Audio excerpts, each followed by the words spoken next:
선량한 마음으로 주님을 생각하고 순수한 마음으로 그분을 찾아라. 성부와 성자와 성령의 이름으로 아멘. 주님, 이제 주님을 만나려 합니다. 당신의 말씀을 들려주시고 당신의 말씀을 보여주시고 당신의 말씀을 만지게 해주십시오. 저를 보시는 주님의 기쁨을 느끼게 해주십시오. 저와의 만남을 기뻐하시는 우리 주 예수 그리스도를 통하여 비나이다. 아멘. 올바른 사람으로 인정하셨다. 로마인들에게 보낸 편지 4장. 우리 민족의 조상 아브라함의 경우는 어떠했습니까? 만일 아브라함이 자기 공로로 하느님과 올바른 관계를 얻었다면 과연 자랑할 만도 합니다. 그러나 그는 하느님 앞에서 자랑할 것이 없었습니다.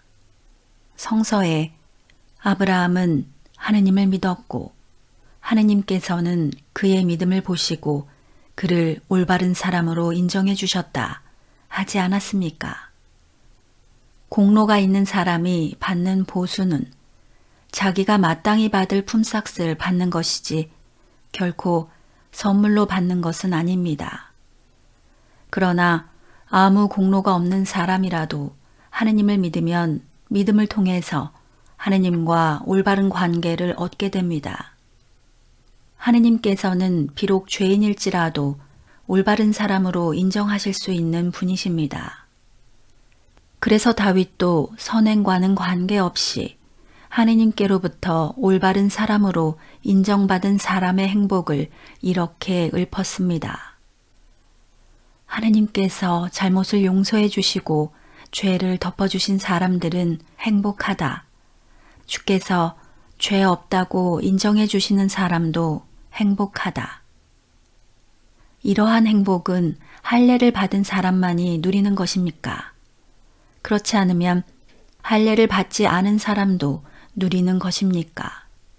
우리는 앞에서 하느님께서는 아브라함의 믿음을 보시고 그를 올바른 사람으로 인정해 주셨다 하였습니다.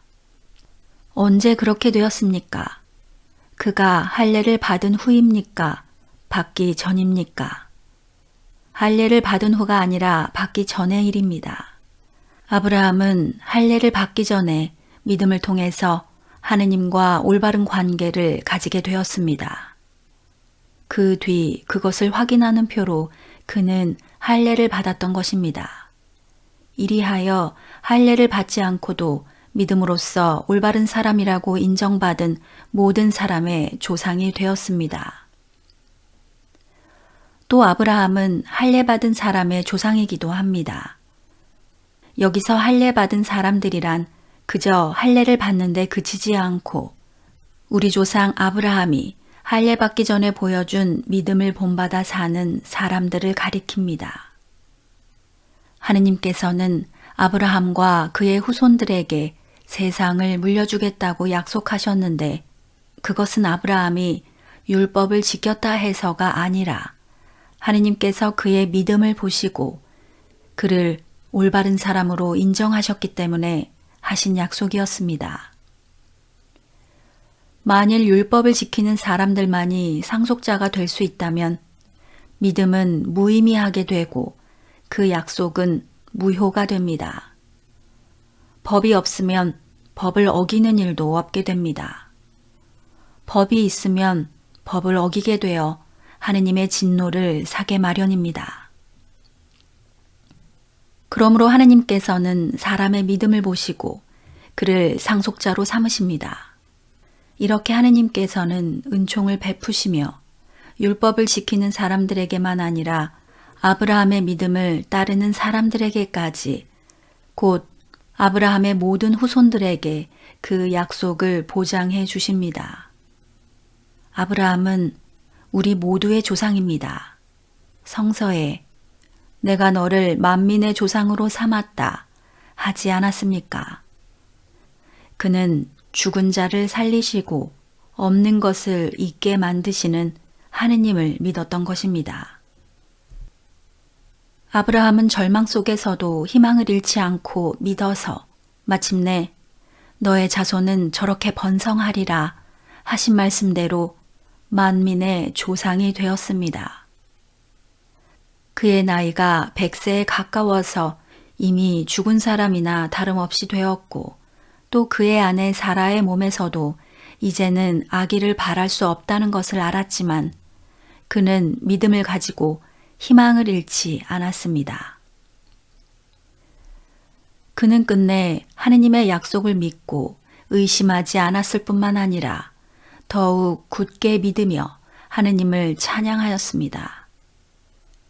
그리고 그는 하느님께서 약속하신 것을 능히 이루어 주시리라고 확신하였습니다. 하느님께서는 이런 믿음을 보시고 아브라함을 올바른 사람으로 인정하셨습니다.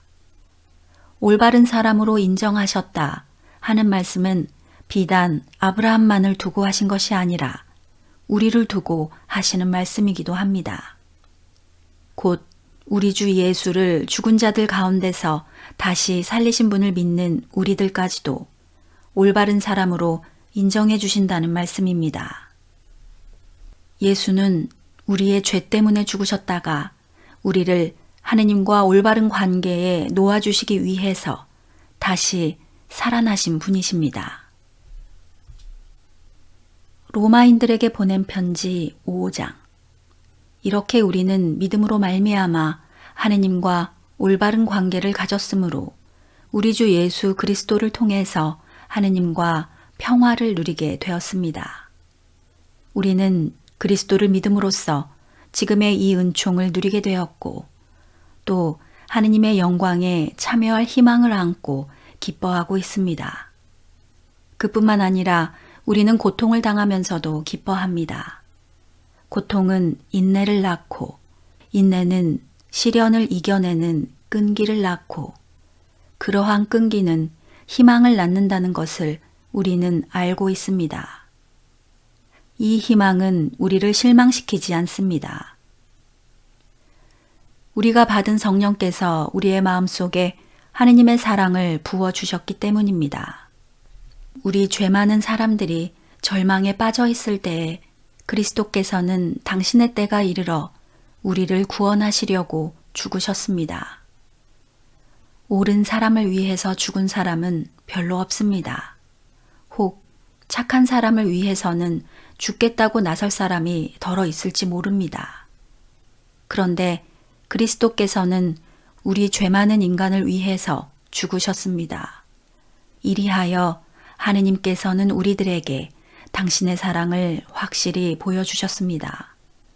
우리가 이제 그리스도의 피로써 하느님과 올바른 관계를 얻었으니 그리스도의 덕분으로 하느님의 진노에서 벗어나게 될 것은 너무나 분명합니다.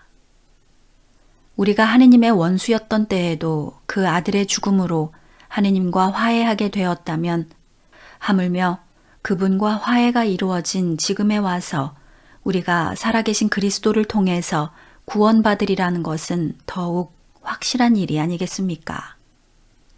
게다가 우리를 하느님과 화해하게 해주신 우리 주 예수 그리스도의 덕분으로 우리는 지금 하느님을 섬기는 기쁨을 누리게 되었습니다. 한 사람이 죄를 지어 이 세상에 죄가 들어왔고 죄는 또한 죽음을 불러들인 것 같이 모든 사람이 죄를 지어 죽음이 온 인류에게 미치게 되었습니다. 율법을 주시기 전에도 죄는 세상에 있었습니다. 다만 율법이 없었기 때문에 그 죄가 법의 다스림을 받지 않았을 뿐입니다.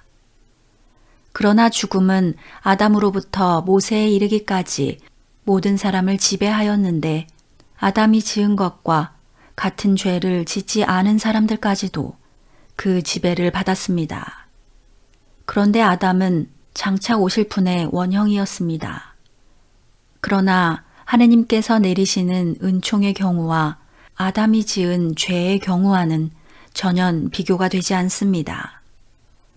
아담의 범죄의 경우에는 그 한 사람 때문에 많은 사람이 죽었지만 하느님의 은총의 경우에는 예수 그리스도 한 사람의 덕분으로 많은 사람이 풍성한 은총을 거저 받았습니다. 그러니 하느님의 은총의 힘이 얼마나 더 큽니까? 하느님께서 거저주시는 은총과 아담의 죄는 그 효과에 있어서 서로 비교가 되지 않습니다.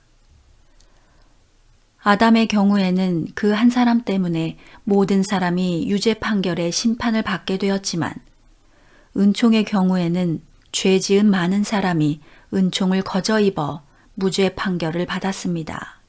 아담의 범죄의 경우에는 그 한 사람 때문에 죽음이 군림하게 되었습니다.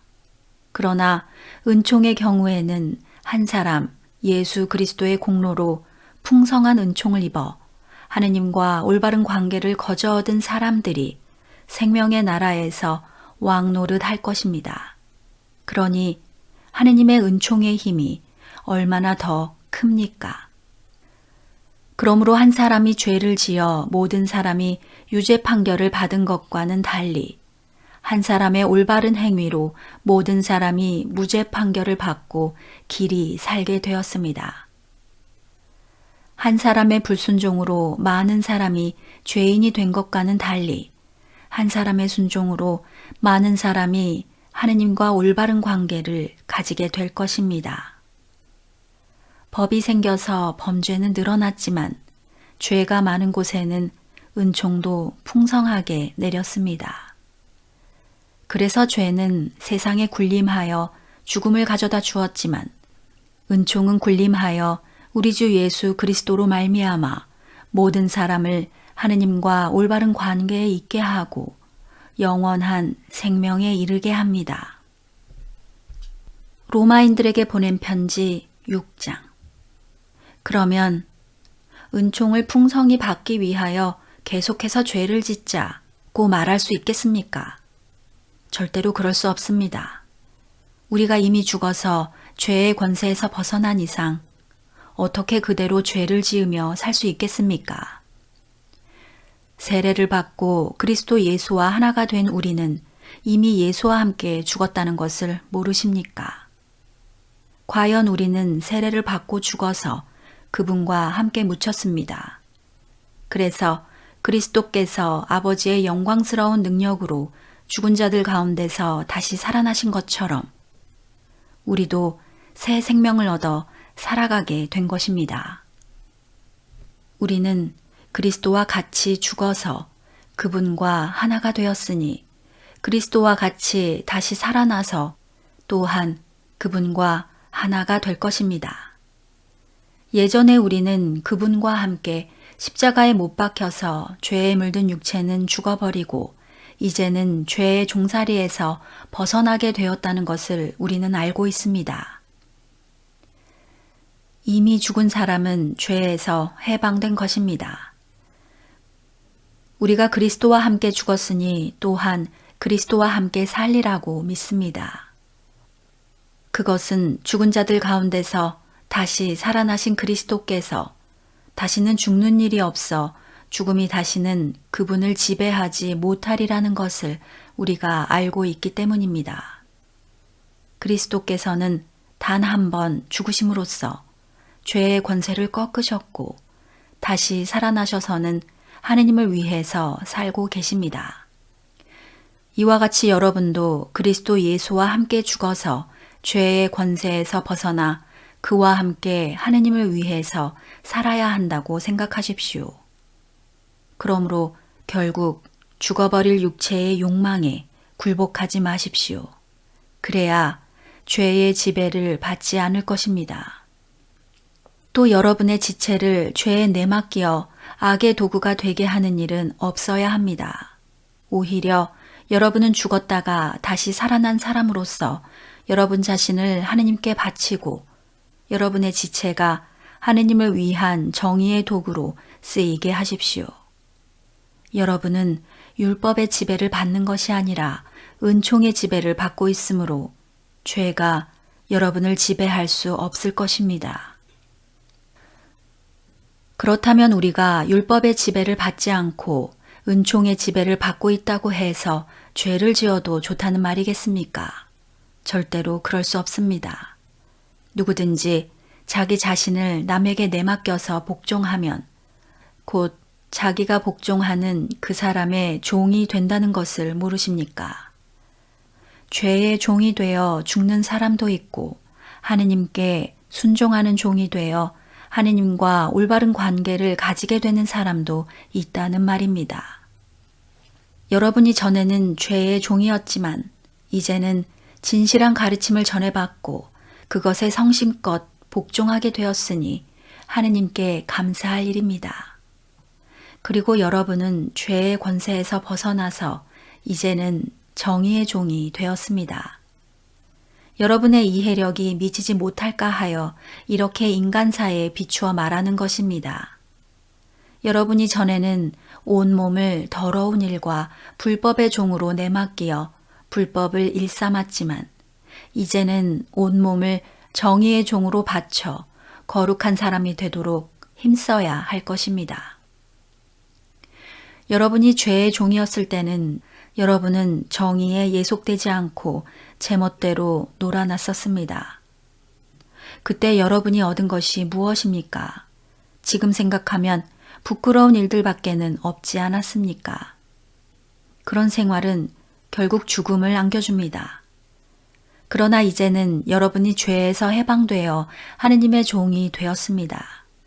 그 결과로 여러분은 거룩한 사람이 되었고 마침내 영원한 생명을 누리게 되었습니다. 죄의 대가는 죽음이지만 하느님께서 거저 주시는 선물은 우리 주 그리스도 예수와 함께 사는 영원한 생명입니다. 로마인들에게 보낸 편지 7장. 형제 여러분, 여러분이 법률에 정통한 사람들이니 말씀드리는데 법률이란 것은 사람이 살아있는 동안에만 구속력을 가진다는 것을 모르십니까? 결혼한 여자는 남편이 살아있는 동안에만 자기 남편에게 법적으로 매여 있습니다. 그러나 남편이 죽으면 그 남편에 대해서는 법적으로 제약을 받지 않습니다. 따라서 자기 남편이 살아있는 동안에 다른 남자와 사는 여자는 간음한 여자라는 말을 듣게 됩니다.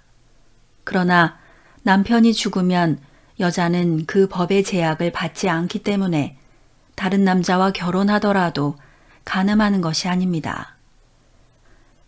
친애하는 형제 여러분, 여러분도 이와 같이 그리스도와 한 몸이 되어 죽음으로써 율법의 제약에서 벗어나 다른 분, 곧 죽은 자들 가운데서 살아나신 그리스도의 사람이 되고 하느님께 유용한 사람들이 되었습니다. 전에 우리가 육적인 생활을 하고 있을 때에는 율법 때문에 우리의 온 몸에 죄스러운 욕정이 발동하여 죽음을 가져왔습니다. 우리는 율법에 사로잡혀 있었지만 이제 우리는 죽어서 그 제약을 벗어났습니다. 그래서 우리는 낡은 법조문을 따라서 섬기지 않고 성령께서 주시는 새 생명을 가지고 섬기게 되었습니다. 그러면 율법이 곧 죄라고 말할 수 있겠습니까? 절대로 그럴 수 없습니다. 그러나 율법이 없었던들 나는 죄를 몰랐을 것입니다.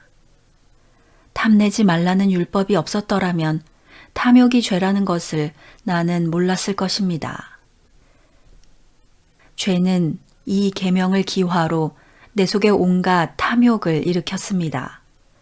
율법이 없다면 죄는 죽은 것이나 다름없습니다. 나는 전에 율법이 없었을 때에는 살았었는데 계명이 들어오자 죄는 살아나고 나는 죽었습니다. 그래서 생명을 가져다 주어야 할 그 계명이 나에게 오히려 죽음을 가져왔다는 것을 깨달았습니다.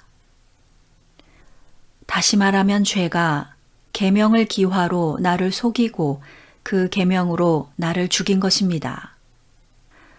그러나 율법은 어디까지나 거룩하고 계명도 거룩하고 정당하고 좋은 것입니다.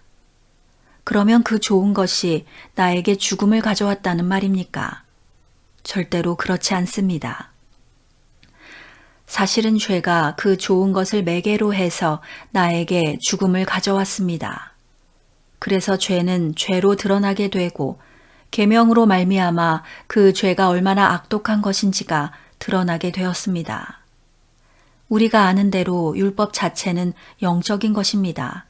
그런데 나는 육정을 따라 사는 사람으로서 죄의 종으로 팔린 몸입니다. 나는 내가 하는 일을 도무지 알 수가 없습니다. 내가 해야겠다고 생각하는 일은 하지 않고 도리어 해서는 안 되겠다고 생각하는 일을 하고 있으니 말입니다. 그런데 그런 일을 하면서도 그것을 해서는 안 되겠다고 생각하는 것은 곧 율법이 좋다는 것을 인정하는 것입니다. 그렇다면 그런 일을 하는 것은 내가 아니라 내 속에 도사리고 있는 죄입니다. 내 속에, 곧 내 육체 속에는 선한 것이 하나도 들어있지 않다는 것을 나는 알고 있습니다. 마음으로는 선을 행하려고 하면서도 나에게는 그것을 실천할 힘이 없습니다. 나는 내가 해야 하겠다고 생각하는 선은 행하지 않고 해서는 안 되겠다고 생각하는 악을 행하고 있습니다. 그런 일을 하면서도 그것을 해서는 안 되겠다고 생각하고 있으니 결국 그런 일을 하는 것은 내가 아니라 내 속에 들어있는 죄입니다. 여기에서 나는 한 법칙을 발견했습니다. 곧 내가 선을 행하려고 할 때에는 언제나 바로 곁에 악이 도사리고 있다는 것입니다. 나는 내 마음속으로는 하느님의 율법을 반기지만 내 몸속에는 내 이성의 법과 대결하여 싸우고 있는 다른 법이 있다는 것을 알고 있습니다. 그 법은 나를 사로잡아 내 몸속에 있는 죄의 법의 종이 되게 합니다. 나는 과연 비참한 인간입니다. 누가 이 죽음의 육체에서 나를 구해줄 것입니까? 고맙게도 하느님께서 우리 주 예수 그리스도를 통하여 우리를 구해주십니다. 나는 과연 이성으로는 하느님의 법을 따르지만 육체로는 죄의 법을 따르는 인간입니다. 성당 건축을 위해 기도합시다. 전능하신 아버지 하나님, 항상 필요한 모든 것을 채워주시고 돌보아 주심에 감사드립니다.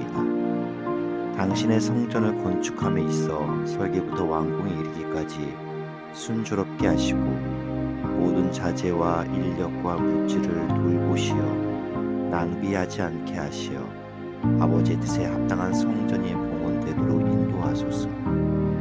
관할 사제 신부님을 영육간에 강건하게 지켜주시고 책임 맡으신 건축위원과 교회 위원들에게도 지혜의 은총을 주셔서 세심하게 살피면서 진행할 수 있기를 간구드립니다. 교회의 지체들인 교우들의 건강을 지켜주시고 한 마음으로 성당 건축을 위해 기도하고 도울 수 있도록 아버지께서 인도해 주소서.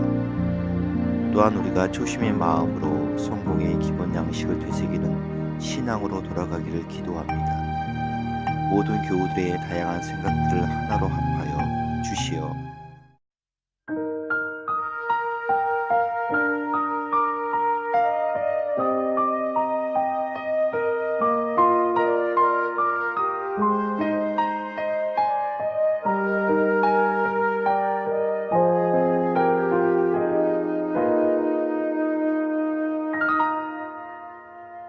내 감은 눈 안에 이미 들어와 계신 예수님, 나보다 앞서 나를 찾아주시네. 내 뻗은 두 손 위로 자비하심을 내어주시니 언제나 먼저 나를 위로하시네.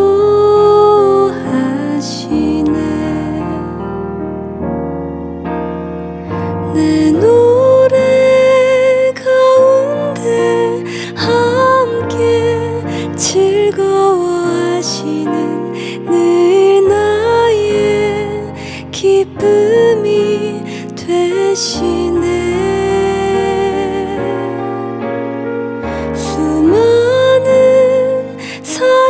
중에 나를 택해 잡으시고 눈물 거두어 거두어 빗살가루 채우시니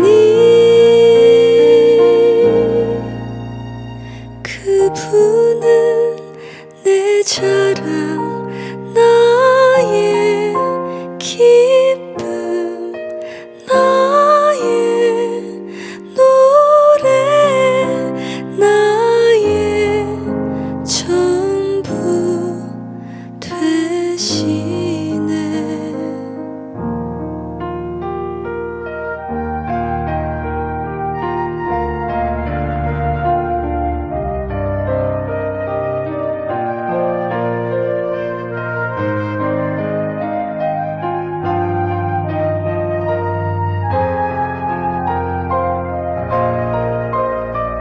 내 노래 가운데 함께 즐거워하시는 늘 나의 기쁨이 되시네.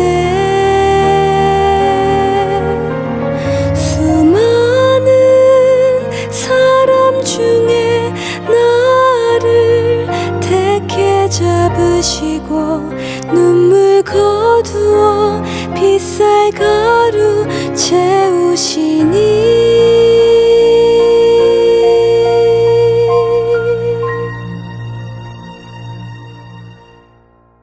그분은 내 자랑 나의 기